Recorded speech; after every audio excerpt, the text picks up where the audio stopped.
playoffs, but I'm going to do it in the reverse order as I did last time. Last time I had Coyotes news after the fact. This time I'm going to have it before the fact, and with a bit less swearing, because Alex Morello, it has just come out, is walking away from the Coyotes' rights. He's dropping ownership, he's giving it back to the NHL, and now we can possibly, hopefully, but it's Arizona, who freaking knows, have some competency in our leadership when we eventually get an expansion team.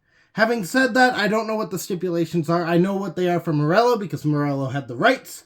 I don't know what it would be for anyone trying to bring the expansion team back to Arizona.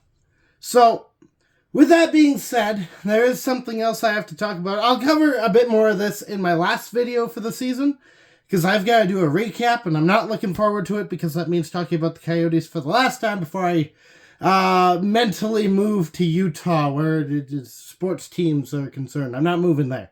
I'm good here. Alberta's nice. So, playoffs. Game 7, Florida wins 2-1. And I can't really fault the Oilers for this one. I think, just quite simply put, they ran out of gas. They managed to tie the game in the first period. Florida had scored first for Hagee with a really good tip. A really good tip. They earned that goal. And Edmonton's was more of a breakdown on Florida's end. It was also not exactly the cleanest way to get a goal, admittedly. But, I mean, in this game, murder was apparently allowed, so it's fine. Breakaway for Janmark, and he scores, and that'll tie the game. But that's the only goal that Edmonton will get in this game. Second period comes out. And there's another really simple goal that Florida just scores because of a breakdown. There's a clear open lane. Skinner doesn't see it in time. It goes into the back of the net. And they hold out. And they hold out good. There's a lot of icing. There's a lot of defending the play. There's a lot of making sure that Edmonton can't do anything. And when they do mess up, when Florida does mess up, they make it right.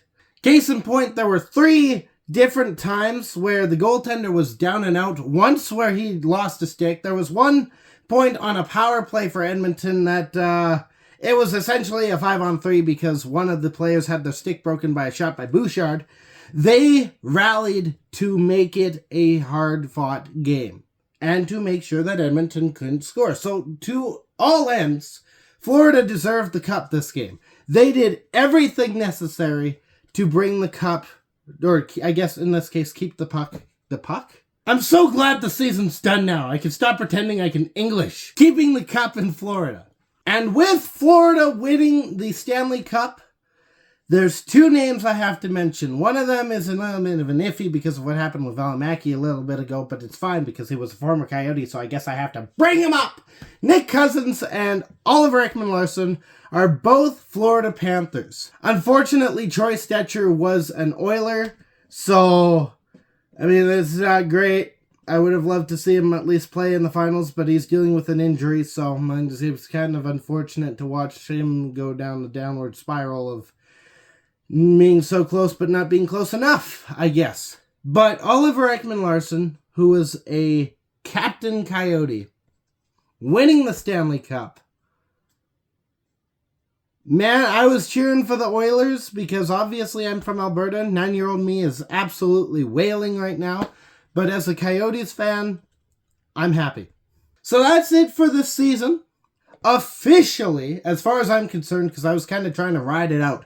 Officially, the Coyotes are no more, at least for now.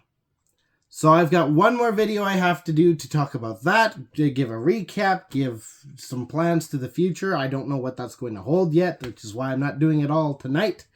So, yeah. Stick around for that. Congratulations to the Florida Panthers.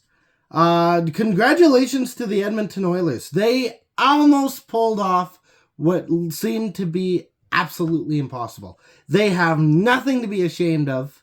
They got further than they've been before. I know in Edmonton it was basically it's all or nothing. This is a good runner-up, I think. There's nothing to be upset with in this series. Maybe the only thing being down 3-0 in the first place, but he came back from that. You made a really good Game 7. You made a really good series. Connor McDavid wins the Conn Smythe. All's well that ends well. So, next year, I hope to see Edmonton back. Which is saying a lot because that would mean that my team doesn't... maybe I don't want to see them back. So in the meantime, stay howling. Go former Yotes. Thank goodness Morello's gone. Thank you so much for watching, not only today, but throughout the rest of the season. I appreciate it so much. Hit the like button if you like the video. Hit the subscribe button if you want to see more of it, because I'm just going to be just as insane, if not more, next season. Share this with your friends, and I'll be back one more time for the 2023-2024 season.